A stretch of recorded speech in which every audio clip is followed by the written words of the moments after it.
The Arab Spring is a revolutionary wave of demonstrations and protests occurring in the Middle East and in North Africa since 2010.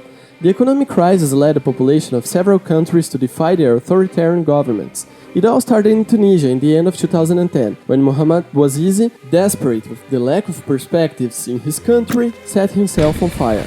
His action caused commotion and protest throughout his country, culminating in 2011 with the resignation of President Ben Ali, who had been in power for 23 years. Later on, influenced by the revolt in Tunisia, the Libyans stood up against the rule of Muammar Gaddafi.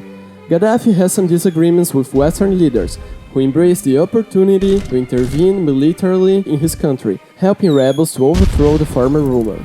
This intervention caused such disorder that Libya remains unstable to this day. In Egypt, the population revolted against dictator Hosni Mubarak in the beginning of 2011. Mubarak promised not to run for re-elections. Mohamed Morsi from the Muslim Brotherhood was then elected, but a great part of the Egyptian people did not accept his legitimacy, which ended up creating a new wave of protests. In 2013, Morsi was ousted from power by the military, and, similarly to Libya, the situation is yet to be defined. In Yemen, protests led to the resignation of Ali Abdullah Saleh, who had been in charge for more than 3 decades. It is in Syria, however, that the bloodiest conflict of the Arab Spring is happening, with a civil war between Assad's government, whose family has been in power for 46 years, and the rebels, composed by very diverse groups with often conflicting interests.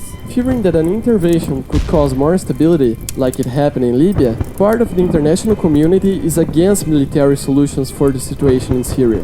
This paralyzes the United Nations Security Council, allowing Syrians to freely fight among themselves. It is believed that more than 130,000 people have already died in this conflict. There are also protests in Bahrain, in Algeria, in Morocco, in Jordan, and in Oman, without regime change in any of these cases.